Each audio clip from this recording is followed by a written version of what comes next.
నమస్కారం ఫ్రెండ్స్. నిరుద్యోగులకు మరియు విద్యారంగంలో పనిచేయాలనుకునే వారికి తెలంగాణ ప్రభుత్వం ఒక అదిరిపోయే గుడ్ న్యూస్ చెప్పింది. వచ్చే విద్యా సంవత్సరం నుంచి ప్రభుత్వ స్కూళ్లలో మార్పులు రాబోతున్నాయి. దీనివల్ల సుమారు 6,000 మందికి కొత్తగా ఉద్యోగ అవకాశాలు లభించనున్నాయి. అసలు ఈ నోటిఫికేషన్ దేని గురించి, ఎవరికి అవకాశం ఉంటుంది అనే పూర్తి వివరాలు ఈ వీడియోలో తెలుసుకుందాం.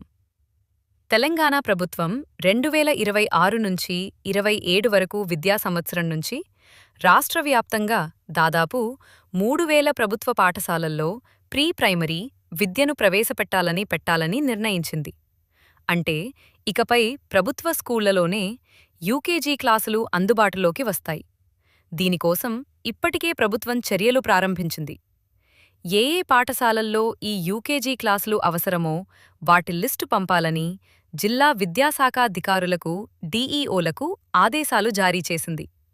ఈ కొత్త నిర్ణయం వల్ల దాదాపు 6,000 మందికి తాత్కాలిక ప్రాతిపదికన టెంపరరీ/కాంట్రాక్ట్ ఉద్యోగ అవకాశాలు లభించే అవకాశం ఉంది.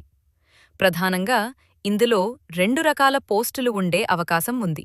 వీరికి నెలకు సుమారు 6,000 రూపాయలు గౌరవ వేతనం.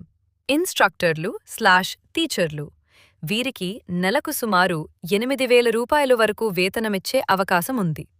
ప్రస్తుతం రాష్ట్రంలో ఇప్పటికే 1,300కు పైగా స్కూళ్లలో ప్రయోగాత్మకంగా యూకేజీ క్లాసులు నడుస్తున్నాయి. అక్కడ పనిచేస్తున్న వారికి ప్రభుత్వం ఇదే రీతిలో జీతాలు చెల్లిస్తోంది.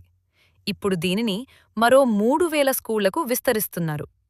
ప్రైవేట్ స్కూళ్లకు దీటుగా ప్రభుత్వ పాఠశాలల్లో కూడా చిన్నపిల్లలకు నాణ్యమైన విద్యను అందించాలనేది ప్రభుత్వ సంకల్పం. దీనివల్ల పేద విద్యార్థులకు మేలు జరగడమే కాకుండా వేల సంఖ్యలో నిరుద్యోగులకు ఉపాధి దొరుకుతుంది.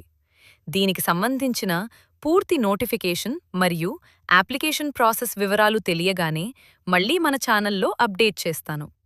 ఈ వీడియో మీకు నచ్చితే లైక్ చేయండి, మీ ఫ్రెండ్స్కి షేర్ చేయండి. మరిన్ని లేటెస్ట్ అప్డేట్స్ కోసం మన ఛానల్ని సబ్స్క్రైబ్ చేసుకోవడం మర్చిపోకండి.